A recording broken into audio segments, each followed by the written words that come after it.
Hello and welcome to our Friday live stream where we'll be talking about digital marketing, and in particular today we're going to be talking about YouTube for your business. We are going to be doing our usual giveaway for a copy of How to Get to the Top of Google. So if you're active in the chat today, we shall enter you into a prize draw, which we'll do at the end. If it's your first time here, make sure you do hit like down below so you can let us know that you've appreciated and enjoyed and learned something from today's stream. Also, if you haven't done already, hit subscribe because we're on a new YouTube channel just for our live streams and webinars. So please do hit subscribe down below. Even if you're watching us on Facebook, LinkedIn, Twitter, Twitch, all those places, come across to YouTube and just hit subscribe. I'd love to know where you're watching from today. I am in a lovely and sunny Edinburgh, which I can't see because the curtains are closed now, but I've been reassured that there is some sun out there. But I'm not doing this alone today. I'm doing this with someone else. Only the best for our digital marketing live streams, and that is Jess Percival. Hello, good afternoon. I'm back again to impart some knowledge. Yes, indeed. It's sunny here too. I've been out for a walk today, which has been super nice, and I took the long route, which was even better. And I saw a cat, and it didn't run away from me. Winning. So basically, great morning and great early afternoon, I suppose. Indeed. So, yeah. Got a few people joining us. So we've got Gabrielle from Luton, UK. We have Phil from a balmy Tokyo.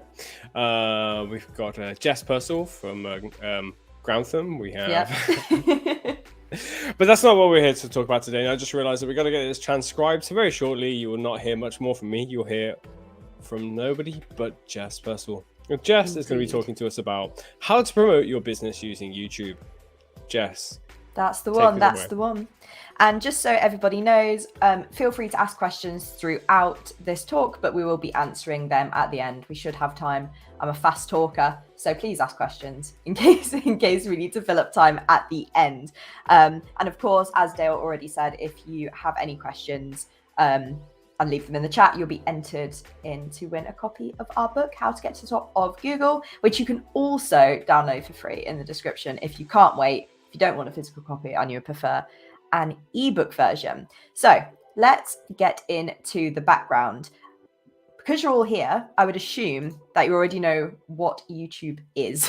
But if you don't, or if you want to know a few more facts about it, we're going to cover a few of those right now. So if you didn't know, YouTube has 1.9 billion monthly active users. So that's not the number of accounts. That's not, random people. That's people who are using YouTube every single month. And so that's one reason why YouTube is such an incredible platform for you to be using to advertise your business. Not only that, it's suitable for every single business type. And you might be wondering, I don't think it's suitable for my accounting or something else, but trust me, it's gonna be suitable for you. And that's one of the things that's so wonderful about it. And it gives you a bunch more ways to connect with potential customers. So of course, you know about YouTube videos. I assume you know about YouTube live streams because you're watching one right now, but there's other ways that you can connect with people on YouTube. So you have the comments section, you have polls that you can run, you have the community tab where you can post GIFs, pictures, kind of treating it like a mini little like Instagram, Twitter, that kind of space.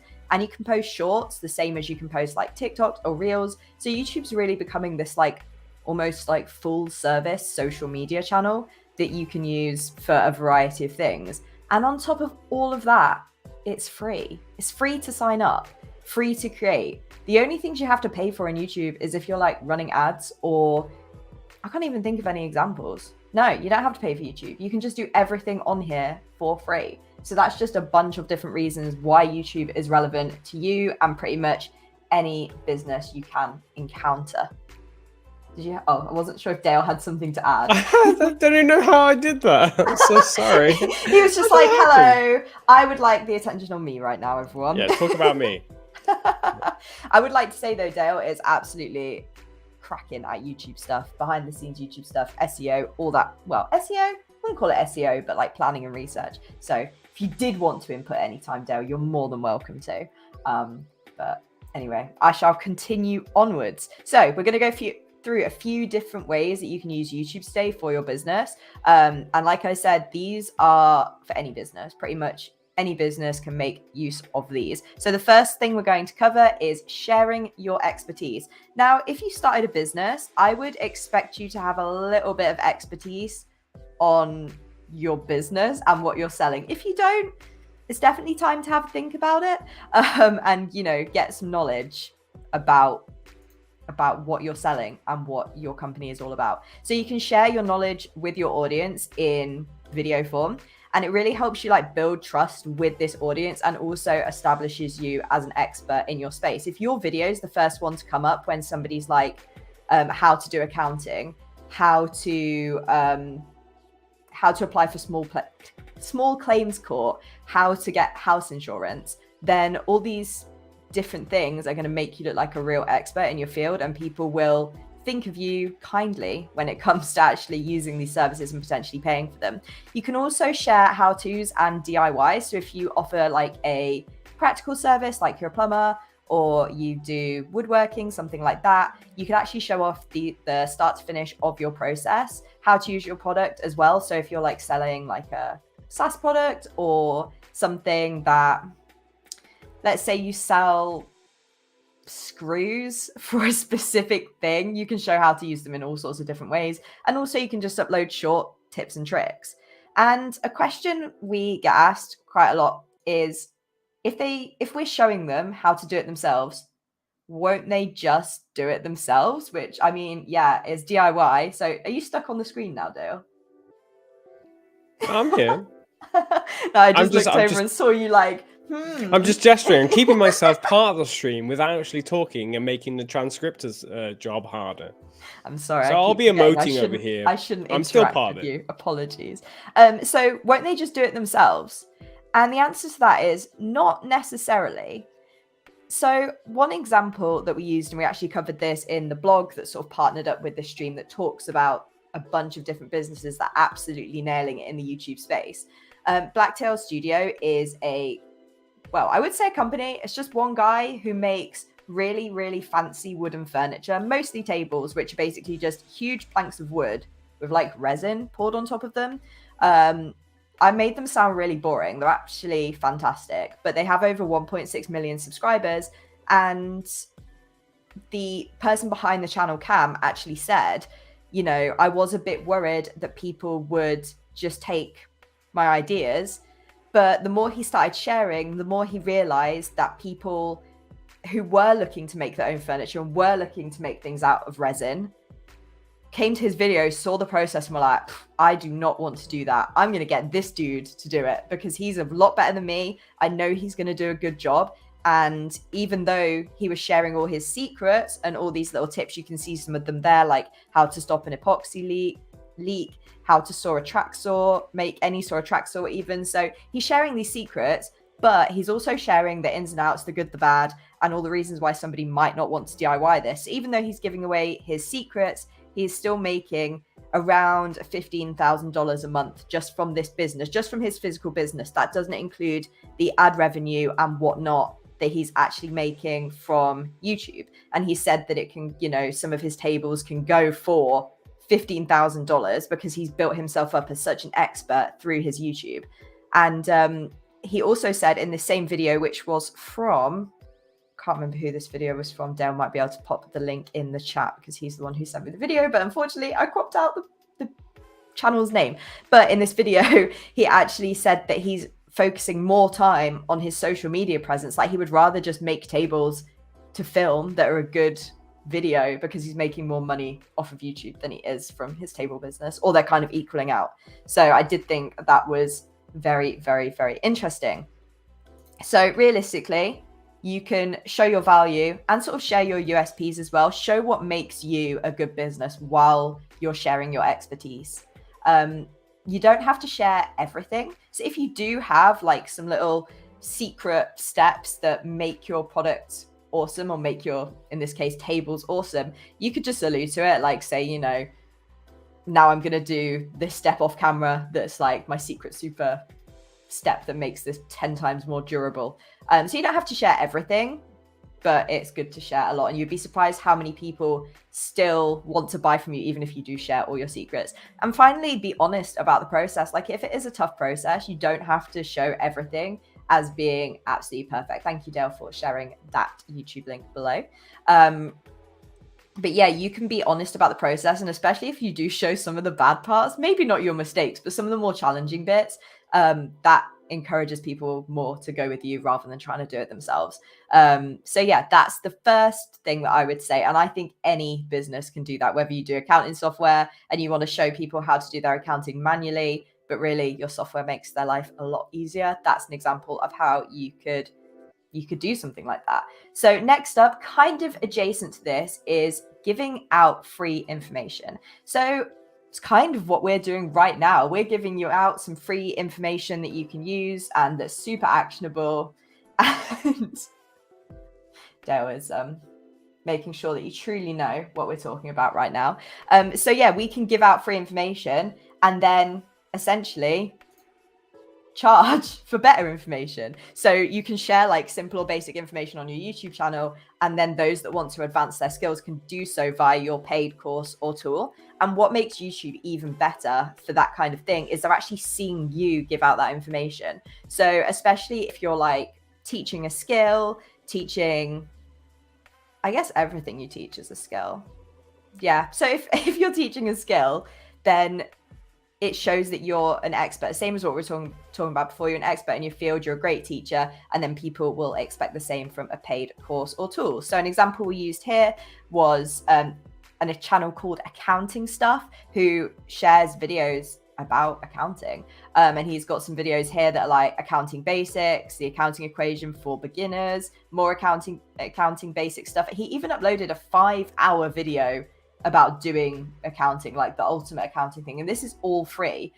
But those who get free value from this know they will get even more value from his paid stuff. So he's got these cheat sheets here. And even though these range from like $3.50 to $5, and then the full all-in-one cheat sheet is like $36, when you look back at the views that he's getting on these videos, you know, if even 10% of these people, so like 8,000, trying to do fast, maybe that's 1%, I don't know, but anyway, if a fraction of those people buy this bundle, that's money. And these videos aren't going anywhere. These videos are always going to be relevant. All of these, I would expect, are going to be relevant to people getting into accounting. So this is like passive income, not only on his YouTube and on the ads he will be running, but also for things like this. So that's another way that YouTube is super, super handy. £85,900. Thank you, Dale. Appreciate the quick maths for you there. So next up, we have objection handling. Now, objection handling is something we talk about a lot at Exposure Ninja because we don't see the point in leaving these things out when you can like nip them in the bud right away. So it's actually really important to think about the kind of things that your potential customers might not like or concerns they might have about your business, and then covering those before they even have a chance to go, well, I'm not sure. Nip them in the bud. And YouTube is actually a really, really great way to do that. So you can use video to answer questions without your audience needing to actually come and ask you. So whether that's a phone call, whether that's via like online chat or email, instead of you having to go through that process where they have to wait for a response, you can use video to answer that. And I know you're probably going to think, well, can't you just write that in text? Yeah, but video is really cool. And it can show things that maybe you don't even think to write down. But if you're showing off your full process on YouTube and then embedding that onto your website, then that's one way that, you know, things like, we've got an example coming up about pool cleaning, but somebody might be like, does this trash my garden? Is it going to damage my grass? And then they'll see the people working and doing the process in the video and be like, oh, their grass looks fine. Okay, I'll go with this company. And you can also use it to cover like questions about your process that come up really often. So if you find customers asking like really similar questions, you can have a video on your site homepage that can answer a bunch of those, whether it's an FAQ or you can do it in a more casual way. You could say, maybe you think that cleaning a swimming pool trashes your grass, and I'm here to tell you that it doesn't. But we'll go through some of the questions that people might think about. For instance, if they're thinking, I want to get my pool cleaned. So some of the questions that might pop up is like, what does the process look like? How long will it take? Will this company do a good job? Or is my pool too far gone? Like, has it turned into an absolute swamp and I won't be able to get it cleaned? And here is some of the answers to that question. So there's a chap called The Pool Guy. I'm obsessed with his videos. He has a great TikTok as well. And he's just this really chill guy. I don't know what his accent is, but he just sounds like a really down-to-earth chap. And he cleans people's pools. And here are some of the video titles that he's included, like the dirtiest hot tub I've ever had to clean, cleaning grandma's filthiest pool. That one was like a really viral one on TikTok. So everybody was always asking for updates on grandma's pool. A pool that's been left for 8 years, showing the before and after of a pool that's green and how it looks when it's clean, or like swamp or swimming pool. So all these videos are showing pools that are really dreadful, like the worst they can be, and then showing what they look like when they're clean. So if your pool is even a little bit less dirty than these horrendous pools, you'll know that it can be cleaned just by watching these videos. And he shows a bunch of the process, like, you know, shows them climbing in the pool, shows them cleaning the outside, shows them changing, like doing stuff in the pump room. I do not have a pool, just like to add, don't know anything about pools. Everything I know about pools is from this person's channel.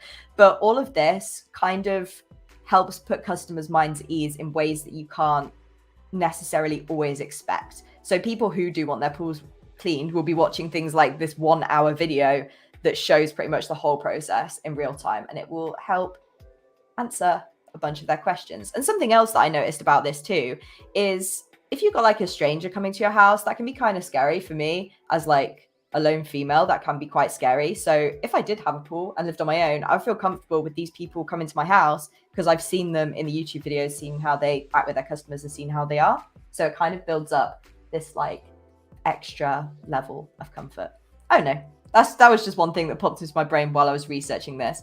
And another thing that's awesome about creating videos like this is you can add them to your website and service pages. You know, if you've got like a compilation of all the work that you've done, you could put that on your homepage. But of course, if you've got individual services, you could put the individual videos for those services on the pages. And that way, you know, visitors are getting the videos in the place that they're already looking. And also, hosting them on YouTube gives you the chance for extra reach. So the pool guy gets, as you can see on some of these, you can't because they're cropped out, but he gets like millions of views on these videos. A lot of them are people that aren't interested in, or they don't have a pool. They're not going to ever use his services. But there are a lot of people in those comments as well who do want to get their pools cleaned and do want to use these services. And so it's just another way to get more reach, as well as like getting some extra ad revenue as well. Like I know I've said before, but you can get passive income on YouTube. I'm not afraid to say, maybe Dale's going to tell me off, but we get a bit of passive income from YouTube too. And it's really, really nice. Oh, Dale's found the pool guy. He's going to put some videos on, but you can see he has 549,000 subscribers. And there's almost a guarantee that some of those people are people who own pools. And yeah, he's worked with Joey Essex. He's done some stuff with Stacey Solomon as well. So he's done a weird bit of influencer marketing, and he did something with Toby Carvery as well, where they went to a Toby Carvery to like stock up on food before they went to do like a pool cleaning thing. Yeah. So look, he's getting like 36 million views, and like stuff like that satisfying pool cleaning compilation has 15 million views. And like I said, not all of these will be people who want their pools cleaned, but you know, there's going to be, even if the people watching aren't people with pools, maybe people in their lives have pools. Like I think the grandma pool one there with 5.6 million views, the girl who sorted out, like got him booked in to clean the pool and found him on TikTok. That's not a pure fact, but I would like to say, I think that was one of the things that happened.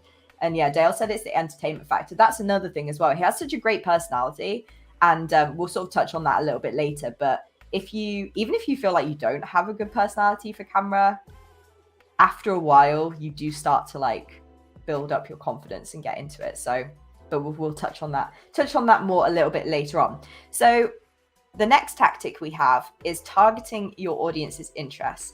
Now, everybody's target audience has interests outside of just your specific product. And one thing that you can do is do like a audience profile and really think about everything that your audience does. Like, what do they do first? What's the first thing they do when they wake up? What are their hobbies? Are they outdoorsy people? Are they people who tend to stay in?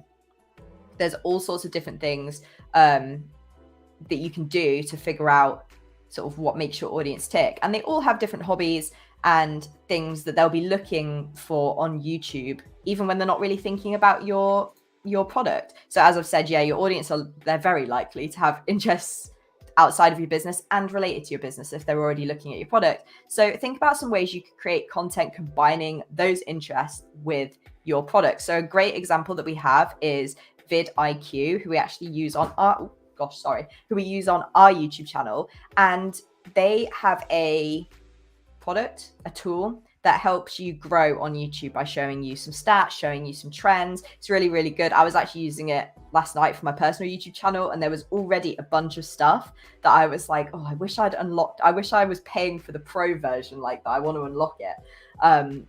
But yeah, what they do, instead of just making videos where they're like, hey, this is how to use our product, this is what you do, blah, blah, blah. They make videos that YouTube creators who are likely to want to use their product will find interesting. So you can see some of the examples of the videos here that like how to get more subscribers on YouTube, how I get legit YouTube videos for free, how Mr. Beast beat the YouTube algorithm, the right way to start on YouTube. Like these are all people who will find use out of the product alongside this information that's being given out for free on YouTube, which is super, super helpful. Dale's now doing more research. Oh, I just realized I've shared the wrong one. This is TubeBuddy. This isn't good. Yeah, it is TubeBuddy. I'm sorry. It is TubeBuddy, which is similar, but not quite the same. Kind of the same. Sorry about that. No, it's all good. It's all good. But basically, it shows some similar things to that. Like it shows some different stats and whatnot. It's all good. Don't fret about it. But yeah, so that's another way that you can connect with people. Find what's adjacent to your business, make awesome content about that. If you've got a product that's like boring or it's hard to make loads and loads of videos about it, like vidIQ, if they just made videos about their product, it's not going to work. Whereas what they do is they say, hey, this thing that I'm teaching you right now would be so much easier if you paid for our product, you know? And they don't make it impossible. But okay, so they were showing us a few of like the different things that are like that come up with vidIQ. I always want to call it vidQL. Every single time I read it, it changes to vidQL. It's really strange, but it shows you like different trends that are happening, different when it's loaded. It shows you the different search terms that people have searched to find these videos. So it basically has a bunch of different stuff. And Dale, I think somebody's having trouble with the video on LinkedIn. If you could drop a message in the LinkedIn chat and just say, come over to YouTube. It's definitely working here.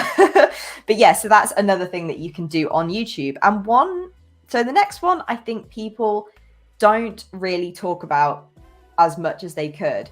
And basically it's putting customers' minds at ease before they use your service. So as much as we don't want to admit it, some services do have fear attached to them, whether that's like going to the dentist, going to the doctors, or even just going to like going to do something new, going to take your dog to be groomed, which is the topic we're going to cover next. And there's also customers who have been burned by another business. So sometimes we say about some of our customers that we're the first date after a bad breakup. You know, they've been with a marketing agency who has like wronged them a bit. They haven't had any results. Then when they find us, they're like, I kind of want to do marketing, but I'm a bit scared because I was with this other agency and they didn't really help. And we use our YouTube channel to kind of tell people, hey, look, we are experts. We know what works. We know what doesn't. Here's some awesome people that we've worked with. Here's some success we've got. And so that helps put their minds at ease. And if you are the person that puts their mind at ease, they're going to be more likely to want to come to you and want to use your services. Like, let's say they've had like cowboy builders in the house and you make a video series on ways that you fixed cowboy building. They're going to be like, wow, I want to hire that builder because I've had those problems and I can see that this person's trustworthy and will fix my problems. So the example I used here is a video, a channel even that I absolutely love. This is one of those channels that if I don't know what to watch and want to put something on, I put Girl with the Dogs on because she's so lovely, so funny, and the videos are just so relaxing. And the reason why I included her here was we've got a bunch of comments of people saying that they would recommend her services, that they know that like she grooms cats, and they would recommend, that cat owners go to her. I will read some of the comments in a moment, but she's a great example of someone who just films a bit of her process, talks about some of the challenges she faces, some of the challenges that pet owners face, and shows the way she shows physically in video form how she calms these pets down and how she makes the experience better for them. So one of my favorite comments was, this cat was extremely tolerant for having driven 2 hours, which basically means that these people found her online and then were like, we will travel, we will bring our pet 2 hours because our pet has such a horrible time at the groomers, and we know that she will take care of them really, really well. Another thing to say about Girl with the Dogs that isn't included in this slide, but I think is really great to talk about as well, is that she uses YouTube not only to promote her grooming business, but also to do some affiliate marketing and to sell some products on her store. So she's based in Ohio, and something I cover in the blog is that there's only so many pets in Ohio, right? There's only so many pets that you can groom in Ohio. So the way that she's making extra money from her channel and from this global audience is by selling the products on her online shop and also making some money from YouTube ad revenue as well. So she's basically covering all bases. Dale just posted a comment saying, we had a comment the other day from a nail salon owner who had a client drive halfway across the UK to use them. That is such a good example. And yes, I remember that comment. And it was to do with, I can't remember what it was to do with, Dale, but it was absolutely fantastic comment where somebody had looked up a specific problem that they were having with their nails. And because this nail salon came up first, using our YouTube channel as guidance of how to optimize for SEO and how to like touch on customer pain points and issues that people might be having, that person drove halfway across the country to go and have their nails done at that salon because they knew that that person was an expert who had like put their mind at rest with their particular fears. And yeah, it's just a great thing to do. And if you could do it in YouTube form and video form, it's even better, because then instead of just saying, I'm good at this and I'm better than the competitors, you are showing how much better you are, how much more comfortable they'll be with you, how much safer they'll feel. And they show the before and after, which is even better. So I am getting through this quite quick, so I can see that Dale's been saving some questions. But last but not least, and I think me and Dale will both say this, it's really fun. We really love making YouTube content. We really love working on the YouTube, coming up with ideas, doing live streams, all this great stuff. Like, it is genuinely really, really fun. I did say it can be a lot of fun. Sometimes it's a little bit stressful, but most of the time it's just great fun. And something that I think is really important to talk about as well is that it helps you broaden your skills and understand your target audience better. So in terms of broadening your skills, like if you're a little bit scared to talk in front of a crowd, let's say you want to start attending like conferences, really want to be a thought leader in your space, YouTube is a great way to get yourself in front of a camera and just talk.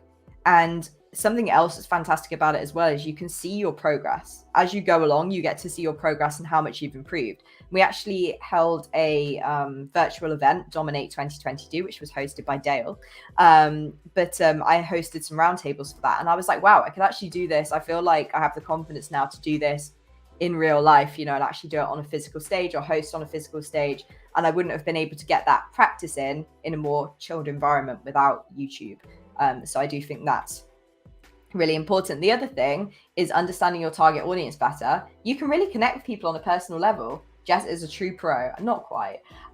But right now while we're live, we're getting feedback from people in the comments. We're getting comments on our YouTube videos constantly about people saying, hey, we'd love to see this, or making comments about stuff saying how great we are. And so it is really nice to be able to understand your target audience better and see the same questions coming up, the same comments, the same requests, and then being able to make content targeting those people. Or if there's a new trend that you weren't really aware of and suddenly people are all asking about it, you've got a new service to offer.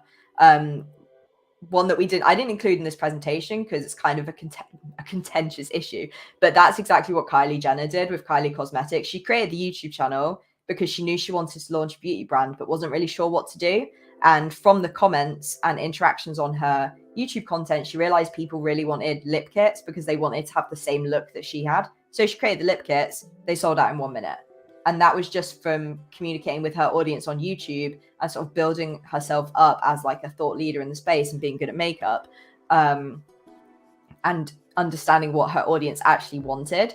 So yeah, I think that's really important. Here's, hopefully, if Tim is here, apologies, Tim, for us to expose you like this. But here's a screenshot of our first YouTube video from 2017, followed by our most recent YouTube video over on our main Exposure Ninja channel. And you can see, even by Tim's body language, his lighting, everything, the camera quality, like in those 4 or 5 years, he's really like come a long way in terms of how he speaks. Like, I think our first ever video, he's not even in the video. It's just like a presentation. You can hear his voiceover. I mean, if Tim's in the comments, cool, but I'm sure he would also say that his confidence and like presence on camera has grown a lot since his first YouTube video. And I would say the same about me and Dale. Like, I used to get so nervous about doing these live streams, and now I'm just like, I'm here. It's chill. I can just rock up. I was a bit nervous about this one today, but you know, it is what it is. But you get more confident, you get better at speaking, and don't let a few bad videos like get you down. Like, I've got some videos on my YouTube, like my personal YouTube channel from years ago, that are just embarrassing. You can just private them. It's fine. If they're bad videos, you can just private them, move on, and keep growing. So yeah, that's also important. I've realized we are nearly at the end, so I apologize for that one, but I'm sure there's plenty more we can discuss. But in summary, there are multiple ways that you can use YouTube for your business. So if you think that your business can't use YouTube, type in some keywords into the search and see what comes up, because I can guarantee you something will come up for your product. Like, I'm trying to think of some of the things that I've searched on YouTube, like how to change a tire, or like how to clean your washing machine, like all these things that you need like a visual explanation. Like, my mum's washing machine broke, and we were like on YouTube, like looking for videos of how to fix this specific washing machine, and we got it fixed ourselves. But like, if that was a plumber running that channel, we'd be more likely to be like, hey, let's pay for this plumber's services, because they helped us when our washing machine was broke, even though they didn't actually help. So yeah, and in summary, here are some of the different things you can do. You can share your expertise, give out free info, handle objections in video form, target your audience's interests that are adjacent to your brand, put people's fears at ease by showing why you're the best person for the job, and just have fun. Pretty much just have fun with it. Like, it genuinely is fun. You can be creative. You know, it's not as a formal platform as something like LinkedIn, so you can have a little bit more, like, be a little bit more daft on YouTube, I would say. So yeah, we've got some time for some questions now, because I did absolutely whiz through that one. But yeah, please feel free to pop some questions in the chat. I know we have a couple of questions, and hopefully if we don't have that many, me and Dale can just discuss more YouTube-y things. You're muted. That's rude. Super cool. So yeah, we'll go through some questions and answers now. And if you are active in the chat at any point, we'll be into a prize draw. We've had 10 people be active so far, so that means one of you will be getting the book. Although Amazing. I've been active with like the Exposure Ninja Twitch channel on YouTube, so about 5 of those are probably just us. If you enjoyed what Jess has to share with you today, just make sure you do hit like down below, so we know that you've valued and learned something from what Jess had to share.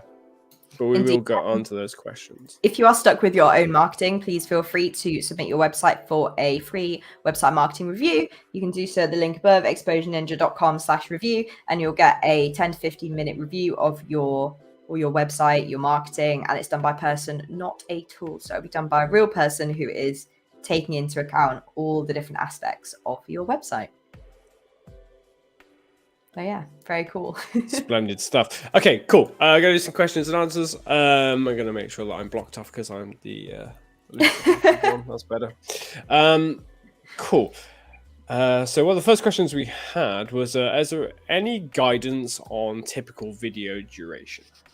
That's a really, such a great question. And as you saw with the pool guy, for example, his video duration varies quite a lot.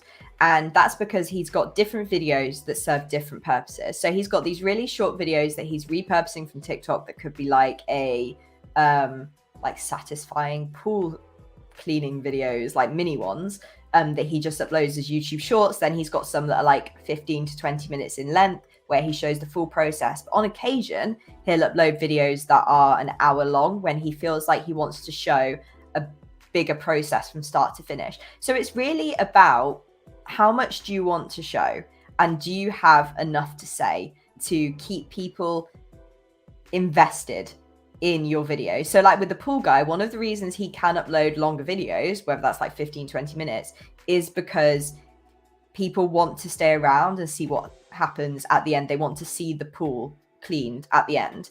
Accounting stuff, for instance, can share longer videos because people know that by the end of it, they will have learned a new skill. So there's different things. So really, we say this with blogs as well. We only make our blogs as long as they need to be. We don't write things for a word count. Like Dale always tells me off for being like, I've written this many words. I just like to see that I've written a load of words because I feel proud of it. But realistically, if I could tell the same story in 300 words and get that information across, then I would use 300 words. So it's the exact same thing with YouTube. You can create really long videos or you can create really short videos. But I would say if you're uploading minute-long videos, people might be like, that's kind of weird, unless you're doing it on YouTube Shorts, for instance, because YouTube Shorts has a limit of 1 minute. But yeah, unfortunately, there's not a magic number as to how long your videos should be. In my opinion, the best thing to do is to kind of get started and start producing videos, and you can put out different lengths. So in the same way that we might want to test the website to see how we can improve the conversion rate, we might do an A/B test. So do one design of a page and another design of the page and see which one wins in a battle between them.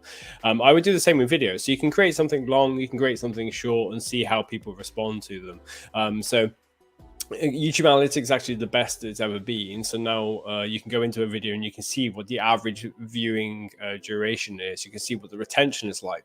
So videos, 70% of the people might drop off in the first 6 minutes of your video. Okay, maybe your video is too long. Or you might have an hour-long video. The retention is still at 50%. 45 minutes in. So it really depends, first of all, on the subject matter that you're covering, how much depth you're going to as well, and then you can decide which is best for that topic. But then as you get into routinely creating videos, you'll start to spot, okay, my videos that are shorter do better than the ones that are longer.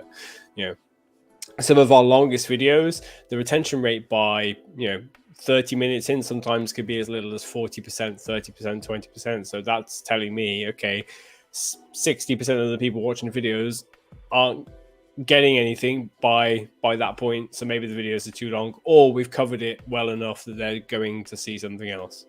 So yeah, or as with anything, as with like content creation for your website, use analytics to inform your future content creation process, whether it needs to be longer or shorter or not. Another thing you can do is just look at what videos are out there already and see if they're shorter or not, or longer, and then see if you want to conform and be the same length, or do the opposite and be the outlier and do longer, more in-depth videos. Yeah, completely.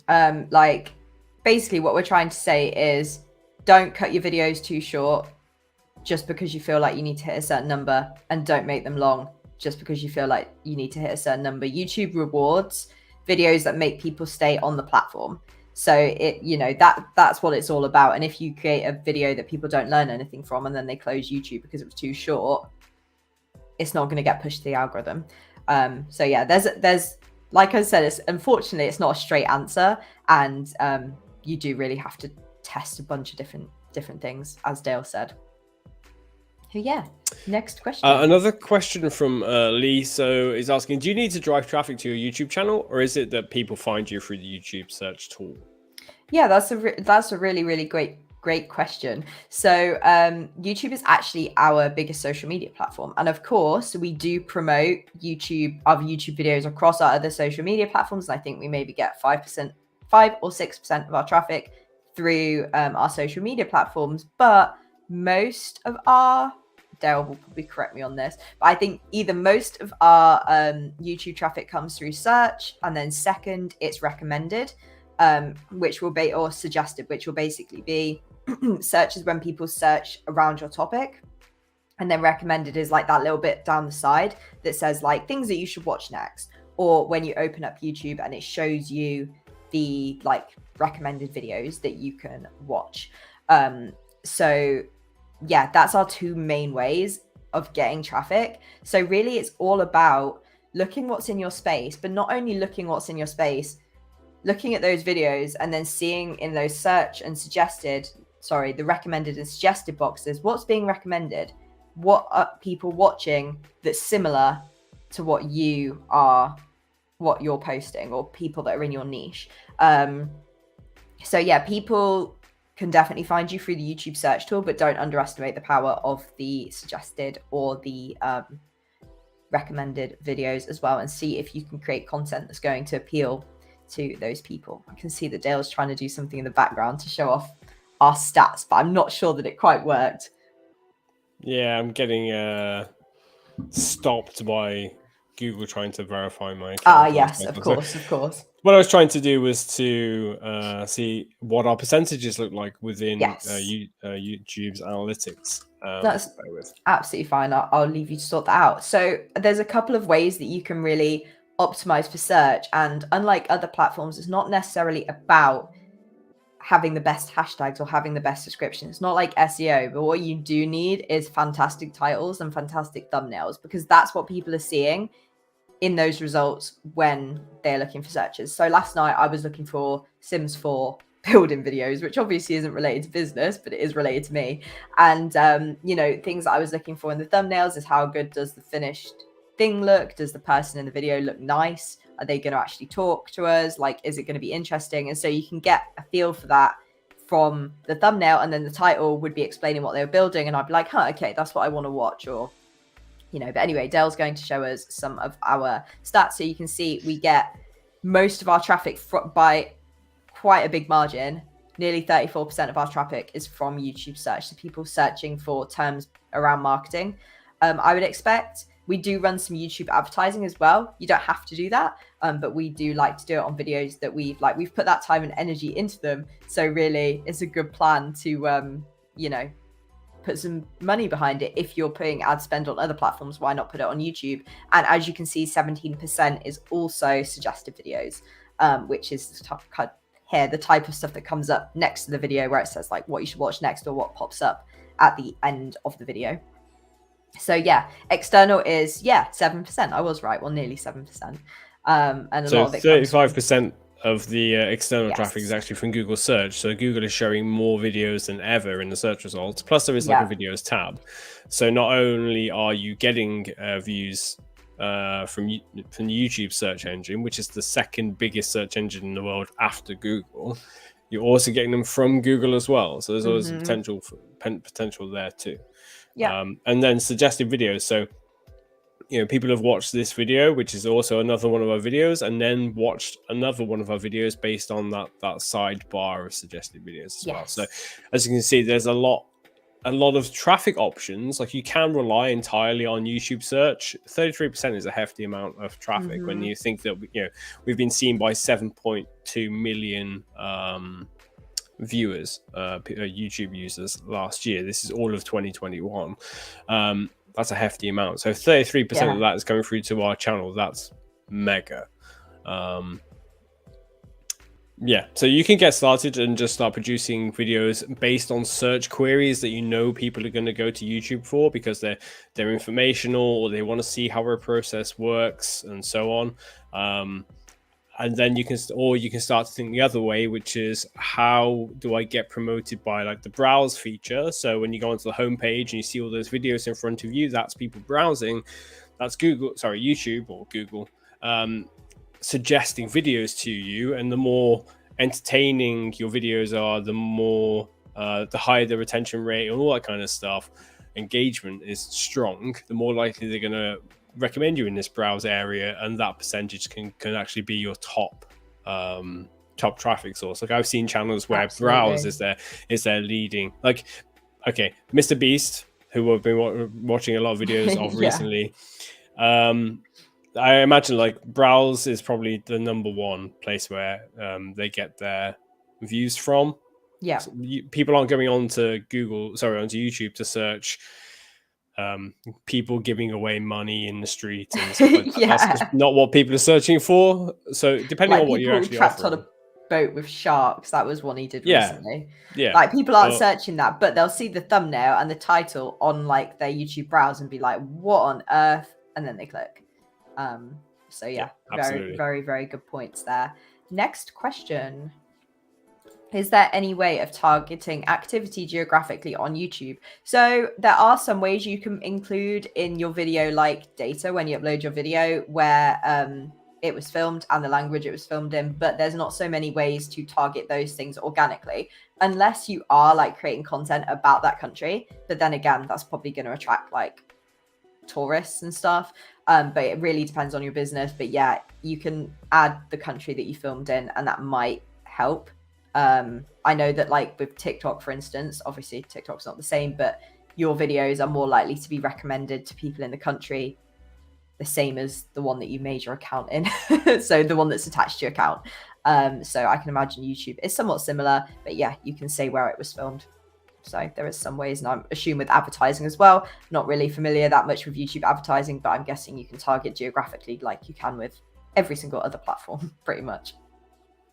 So yeah, absolutely. So it's kind of similar to the way Google search works, in that if you're searching from a certain location, it will update the search results based on your location, based on the language that you searched in. So for example, like a lot of SEO, the videos, the highest SEO traffic, like SEO search terms on YouTube, it comes mainly from India, Pakistan, places like that. And the videos in Hindi and Punjabi and those languages do incredible views, because when people are searching for SEO subjects in Hindi, Punjabi, and so on, they're being shown those videos, and less so, say, ours or any other channel that ranks for SEO search queries. Absolutely. So yeah, if you just focus on like if you do have a geographical focus, you can start to bed that into the settings on the back end, but also Google. I keep saying Google because it's owned by something, but YouTube will figure that out and display your videos in the right place as well. Absolutely. And one thing that I notice every year is YouTube will release a list of the most popular channels, just overall, and there'll always be people on like Twitter who are from English speaking countries who are like, why is this person on the list? I've never heard of them. And they're like the biggest streamer in the whole of Germany. And they're like the second biggest account on the entirety of YouTube. And people are like, who is that? And it's like, well, no, they are famous just in their country, because, and their videos aren't going to be recommended. Like, I couldn't tell you the last time that I had a video recommended to me on YouTube that wasn't in a language that I speak, because it's just that good. So yeah, do not fret about it too much if you're trying to target people in a specific country. And like I said, with some of the other like YouTube accounts, they find ways to monetize their audience who aren't local or who aren't in their demographic, whether that's through the YouTube partner program or if you're just selling stuff. Like, accounting stuff, his accounting cheat sheets probably apply to other people who aren't in the UK where he is. So there's a bunch of different ways that you can use YouTube for that. Next question, Dale. Is there a difference between keyword research for blogs and for YouTube? Absolutely. There is some crossover, and we do a bit of crossover because we'll write a blog first and then do a YouTube video. But if you did want to do things differently, Dale's smiling like he's like, oh, Jess just said something really confidently, and now that she's speaking has realized that maybe she's wrong.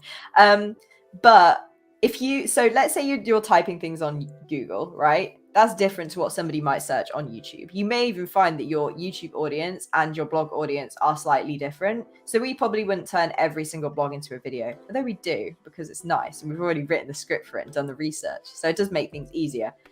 Okay, I've messed that one up. There's a crossover, is what I would say, actually. Sorry, Gabrielle. Apologies. Dale, I think Dale's going to swoop in and save me now. I would say the keyword research for blog posts on YouTube is exactly the same. There we go then. I would say that if I was doing keyword research for, say, some of our biggest videos, that research would have been exactly the same for blog posts. So what are people searching? I'm looking at search volumes. I'm looking for competition as well. So if you do keyword analysis, I don't know which tool you're going to use. So we recommend SEMrush just because I think it's the best SEO suite of tools, but you can use SE ranking too. It tells you how competitive that search term is, so how many people are bidding on the ads that would appear there. There are ads on YouTube too, so there's a competitiveness as well that you can measure, and you can determine which keywords to rank for based on those metrics. So search volume, competition, the bid value, how much a company's paying to have their business feature in the first position, second position, and so on. So I'm using all the same kind of data to influence the kind of keywords that I want to put a focus on. So it also comes down to knowing my target audience and also knowing what my sales funnel looks like as well. And Jess has an upcoming blog, which is just super on understanding what your target audience wants and what kind of content you need to be doing. So keep an eye out next week for that. Yes, you can read it. expertninjas.com/blog and it will come up there. But yeah, if you go through our most popular videos, I can do that here. Yes. Bear with me a second. But while Dale is discussing that, I'd like to clarify what I think I was trying to say, which is that there will be differences in this content. So for instance, how we title a blog post and how we use those keywords may be very, very different to the YouTube video. So for instance, YouTube video that we've got coming up on Monday that we're super excited about is about comparing different SEO marketing tools. And the video that we've got for YouTube is going to be titled something like SEO marketing tier list, because we know that tier lists are a popular video type on YouTube. But if we were to turn that into a blog, normally it goes in reverse. We write a blog and then turn it into a YouTube video. But if we were to do it in reverse, we would probably title it differently. Rather than calling it like tier list or using YouTube buzzwords that are popular, we would title it with something like comparison of the top marketing tools, with something like that, that's a bit more bloggy and less sort of YouTube grabbing people in the title the same kind of way. So for instance, Dale's sort of highlighted the Patagonia one over there. I don't know if that's what he intended to do, but if we were to upload that blog, we would write Patagonia's marketing strategy deep dive, whereas on YouTube we can get away with saying good ethics, poor digital marketing, because we've got that image too. So yeah, there's a bunch of different things. So I think that's what I was trying to get at, Gabrielle. So it's slightly different in terms of how you then use those keywords in these two formats. So I would say when it comes to writing your titles for your videos, we're actually going through experimentation now of doing the reverse, as Jess has said. So focusing on the title and the thumbnail first, and then creating a video script based on that.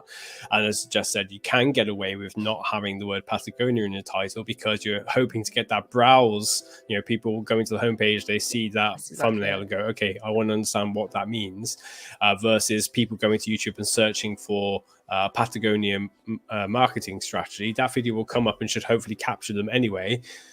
But for other search terms like how to write metadata, page titles, how to find your target audience, how to get to the top of Google, you do want to be focused more on, okay, that's search traffic I want to capture, and that's, you want to use your keyword focus, your search queries in your title, and in your thumbnail too. So for example, I've designed those thumbnails and tried to focus on what normally you would try and put like the entire title in there, but the only problem with that is that when people are scrolling through on the mobile device, it's so teeny weeny that you can't read it. So you then just pull it back to just a handful of words, like rank #1 in Google, or write perfect meta. So you try to use in the same way that you would write a page title for to appear in the search results on Google.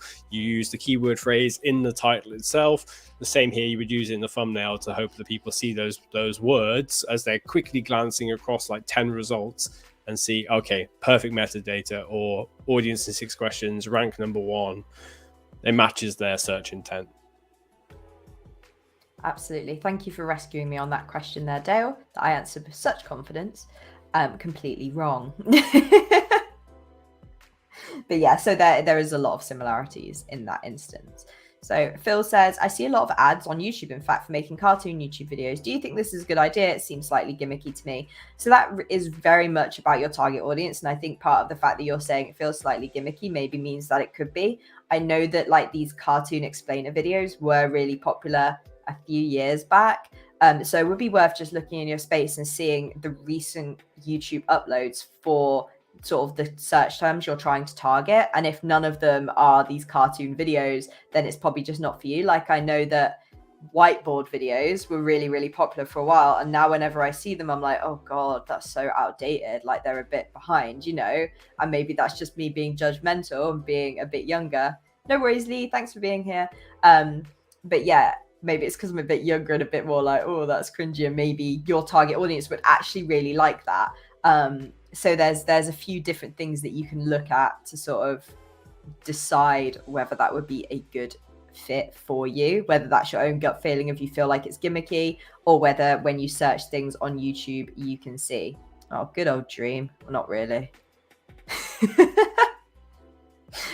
I want to know why Dale brought him up. So I actually brought up Paddy Galloway. So Paddy Galloway is somebody who does YouTube channel analysis. Like, how did these YouTubers get to the level that they are? How did they get this amount of views, subscribers, and so on? This is voiceover stuff. It's a combination of whiteboards, but also the B-roll or footage taken from the YouTubers themselves. And there are millions and millions of views here for a 10-minute video. So you can use this kind of like cartoon style, but I wouldn't use it as the basis of your video. I would look at how you can use it as maybe like the bedrock, but then add in the B-roll and this extra stuff that makes it more enjoyable. Because at the end of the day, people are coming onto YouTube, they're only going to stick around if it's entertaining. Even for informational search queries, they still want to be entertained by the video. Yes. So you can go basic. They can be cheaper to do, but I would say that you were probably going to get a higher retention rate, higher views by sticking your iPhone in front of you and hitting record than you would by using one of these like cartoon sites. We've used them before. We've used them for our clients before, and they can be useful, but mainly for like an on-site video, so a video on your website where you're trying to complement the landing page or the service page or whatever it is and say, oh, here's a bit more information about the service I offer. You can use it there. But in terms of discovery on YouTube and people searching on YouTube, if you were YouTube, you probably prioritize somebody who's created a better quality video that has a higher retention rate, which has a higher average viewer rate, viewer duration, all that kind of stuff. Absolutely. What's the best way to get started with YouTube when you don't have an existing audience? So we kind of discussed this a little bit before, Ian, in that a lot of our viewers come from YouTube search. They don't come from our other social medias, don't come from our other audiences. They come from our from YouTube search. So anybody can get started on YouTube, even if you don't want to promote outside. Like, obviously promoting outside is good, and it also means that you can repurpose this content for short clips on LinkedIn, Facebook, Twitter, Instagram, TikTok, if that's what you use. And there's all sorts of different ways that you can use it to build an audience all over the place. So, yeah, hope that helps. I feel like you were here for the other answer. So, yeah, I don't think I need to elaborate anymore. So, yeah, in yesterday's Guardian, it claimed book sales were up 5% due to TikTok. How does a newbie YouTuber get started promoting books on YouTube, book trailers, etc.? So, I can only speak from a little bit of experience in terms of my sister. But my sister has never been a reader. She's never really been interested in reading books. She has read maybe 10 books already this year because of what's called book talk, which is people reviewing books, discussing books, and talking about books on TikTok, right? And I would say that there is absolutely a space on any video platform for promoting books, but not necessarily using book trailers. Maybe book trailers could be part of it, but the way that I feel like videos draw people in are like the top 5 books for this. Like, if you loved Game of Thrones, then you should read these 5 books. Or if you love this series, or if you love this author, you should read these books. And then include your book in there. Or even if all 5 are your books, that's absolutely fine. As long as you're giving enough information for people to understand what's great about them and why they should want to read them. Like, don't say if you love Game of Thrones, you'll love this, and then it's a cookbook. Like, that's not really going to help unless it's a Game of Thrones cookbook or a medieval cookbook. But, make sure it's relevant. But some of the stuff that I've seen on TikTok are like, if you've loved this, you'll love this. have you ever wanted to read a story about XYZ? Then this is the book for you. So there are a few ways to do it. And it's very similar to what we were talking about earlier with actually vidIQ and how they create content for their audience who are interested in creating YouTube videos. You should create content for your audience who wants to read books like yours. So if they're interested in fantasy, what other fantasy content could you create based around that? Hope that helped. But yeah, it was really fun to see that you said about the book thing, because my sister, even it's her birthday next month, and she's asked me for a Kindle Unlimited subscription. Like, I'm so excited because she's just getting through so many books because of TikTok. Like, it's fantastic. And she started painting because of TikTok as well, and she's a fantastic painter now. It's just really, really cool. It makes me really happy. So yeah, I hope that was of some help to you. But yeah, I'm really passionate about small businesses being able to harness TikTok and YouTube in different ways. So Phil, sorry Dale, we've run over a bit, but I don't mind continuing answering questions. I've got time if you have. Cool. So what's the minimum hardware setup for making decent videos to camera? Can you just get away with a smartphone? Yes, you can get away with a smartphone, Phil. And I will tell you now, me and Dale have the same £90 webcam. I think, yeah. And basically what we've done is we're using just good lighting. Good lighting can make or break a video. I mean, yeah, it's reasonable lighting though. Like, if we were to be sat in the dark, this video isn't going to look as good. And you can see that Dale has a couple more lights on him than I do. I forgot to turn my ring light on today. But yeah, and then this filter, I mean, this blur is from my graphics card, which is kind of expensive, but Dale just uses the blur that comes with like StreamYard. StreamYard's free. You can record videos in StreamYard and do all the stuff that we do like this, but in your videos. Yeah, Dale's showing his camera, his lighting and stuff. Yeah, he's literally just using like an IKEA lamp, and he does have some fancy lamps, but my, so I have, I'm trying to think, my microphone, which you can't really see it. Yeah, here is a, sorry if that was really loud, is a Blue Yeti Snowball that I got secondhand for like £25. My webcam is a Logitech 920, something like that. My ring light is balanced between my wall and my and my monitor, and it was like £20 off Amazon. But I would say try and make sure you're in front of good lighting, and try and use a microphone. So if you are using an iPhone and you have wireless headphones that have a microphone in, use that to record your audio, or buy a cheap lapel mic off of Amazon and use that, because I think audio can make all the difference. And even if you have the best camera quality in the world, if people can't hear what you have to say, it's not going to be great. But I will tell you now that, I mean, I have iPhone 11 Pro, so it does have a bit of a better camera on than maybe some other iPhones, but I would prefer to use my iPhone camera to film like a YouTube video than I maybe would my webcam, depending on the situation. So yeah, anybody can get started, was a really long-winded way of saying anybody can make videos, but just make sure that you're in a well-lit room with a good audio quality. Yeah, absolutely. So in terms of like my setup, I just go onto YouTube and search like lighting setup for YouTube or lighting setup for live streaming, and then work backwards from there. Okay, I need this kind of light or that light. Do I need a backdrop? Yes, no. I mean, it would be better if I did, but there's no space in here to do that. But let's just go back a moment. Look at Tim's first video compared to his latest video. That's like a 5-year journey. His first few videos that first year were kind of intermittent videos. Let me see if I but they built a multi-million-pound business, those videos. Exactly. Like, the best thing, if you go to Think Media, which I recommend as a YouTube channel, they're Think really Media. Yeah. They're like their indent, like the I can't remember what it's called, but there's a little stinger at the beginning, says just hit record, and I couldn't agree more. Yeah, like Jess mentioned it during the stream, during today's presentation. The best thing to do is just get started and get those nerves out of the way. So just record something. It might not be the most dazzling thing that's going to win an Oscar, but it's better to put something out there and just iterate and get better over time than to not do anything at all. So yeah, start with your phone, see what traction you can get, and if it starts to work out, invest more in the camera. Again, you can just use an iPhone camera forever, and I know YouTubers do. Yeah, no, I totally agree with that. Absolutely. Yeah. I'm trying to find a clip of what my camera used to look like, but I'm not sure if any of these are really any good.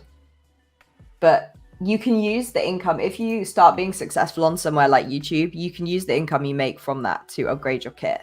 And we kind of suggest, you don't have to start with the best if you're not sure YouTube's for you. Start with what you have and then just keep at it, and then you'll be able to, because like Dale was saying, sorry, I zoned out for a moment, so apologies if you covered this while I was looking for these clips, but you can make money from YouTube, right? Like, sorry, I've lost my train of thought. Dale was saying that, Tim built a multi-million-pound business using those videos, and he could invest some of that money into making the YouTube videos better to then make the same that you would do if you make your products better, you make your website better, you make your videos better. So yeah, apologies for the waffle there. Got there in the end. We're good. Phil, there's a YouTube channel called, is it English Like a Native? Yes. Yeah. Right. Talking about language and translation and stuff like that. Phil, as a translation business, I know you have a translation business, go and watch that YouTube channel and look at how invested their community is in their videos, and watch sort their videos from oldest to newest and start watching how things would have been compared to now. You can see the journey they've gone on. It's clearly worked for them. I think it could work for you too. Not necessarily just YouTube, but maybe even like TikTok as well. I know like TikTok can feel like a buzzword kind of thing to mention, but as Jess has covered, and as covered in blog posts on our website as well, so go to exposureninja.com/blog and you'll be able to see those. It can be incredibly useful for sure. Brand building, lead generation for SMEs. So a final question we have here is from Santosh. Great to see you here. I know you're having a little trouble with the video on LinkedIn. I'm sorry about that. Can we place the YouTube videos in our website content? This helps for our website and YouTube traffic. Is this possible? Jess, do you want me to answer that one? I mean, I can answer it partially as well, but you might have some more stuff to add. So yeah, as we said, you can definitely use this on your website, and the benefit of hosting it on YouTube does mean that people might find out about you through YouTube as well. And you've also got your videos on your website so that people can find out about your YouTube through your website. Now, one of the things when we were looking at the statistics earlier that popped up was actually quite a lot of our traffic does come through exposureninja.com, where people have found our YouTube videos potentially through our blogs or through different different things on our website, our webinar page where we upload all these webinars once they are done. People can find us through that. So yeah, there's plenty of reasons why uploading your content on your website and on YouTube is hugely beneficial. And I think there have been some studies to say that video can maybe help with SEO, because it does keep people on your pages for longer if they're sat watching a video. So there's another benefit as well. But like I said, the benefit of uploading it to YouTube specifically is that you can potentially get that extra traffic from YouTube that you wouldn't potentially get from somewhere like Vimeo or other YouTube hosting websites. But yeah, anything else to add, Dale?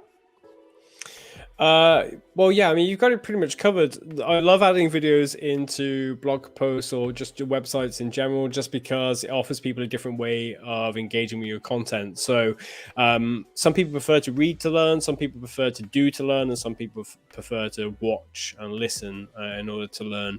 So offering people different ways to learn from your content is, I think, the best strategy for engaging with people and informing them.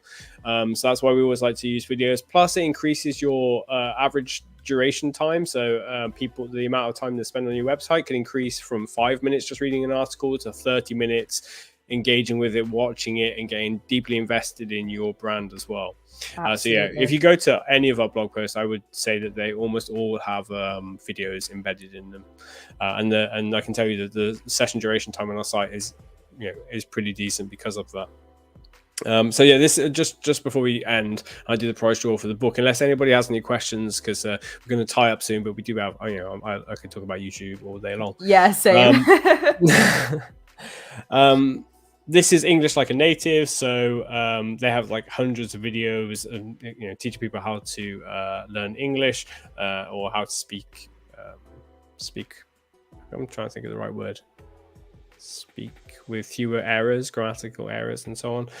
But if you like sorted their videos from oldest to newest, the quality difference, would be quite large. Like 5 years ago, 5 years ago, it was probably just in the corner of the bedroom, perhaps. Yeah. I'm not sure. I've never really I've not seen these oldest ones, but that's where it starts. And now they're on 800,000 subscribers and climbing hundreds per day.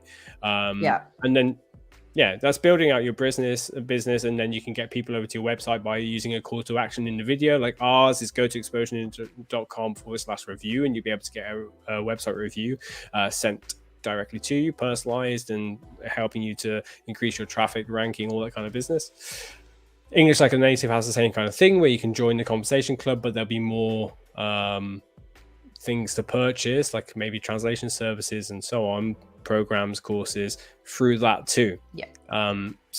We all start somewhere. This is where they started. You've seen how Tim started, and you should get your start this weekend as well. So just grab your phone, start recording about a subject that you think that people will be searching Google for, because it's better to just focus on YouTube search to begin with, and then you can experiment with like trying to rank on the homepage later on. Like in our case, we've done well with search, as you've seen.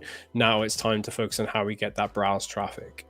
Hopefully that's been useful for you. I'm going to do the prize draw now, if I can find the prize draw page. Anything you'd like to share with everyone before we close off the day, Jess? We are now doing live streams on a Wednesday afternoon at the same time, so 1 p.m, where we'll be doing fix or rebuild and website reviews.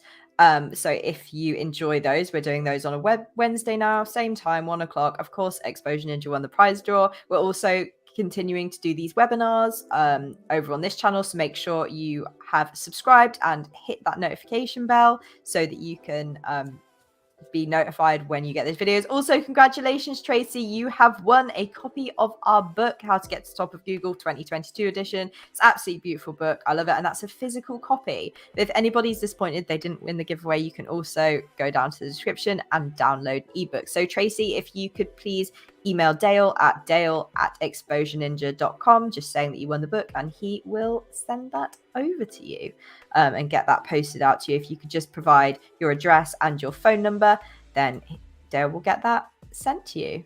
And anything else you want to add, Dale? No, only that if you click here, Jess, mirror me. Come on, click here. Oh, no, wrong way. Here. Click here. No, a bit further out. The video is going to be in this kind of area. So I'm trying. Click here to watch the next YouTube video and learn more about digital marketing, YouTube marketing, perhaps. Who knows? Where's the button to end the stream? Have a great day, everyone. You take care of yourselves, and I'll see you later. Take care. Bye.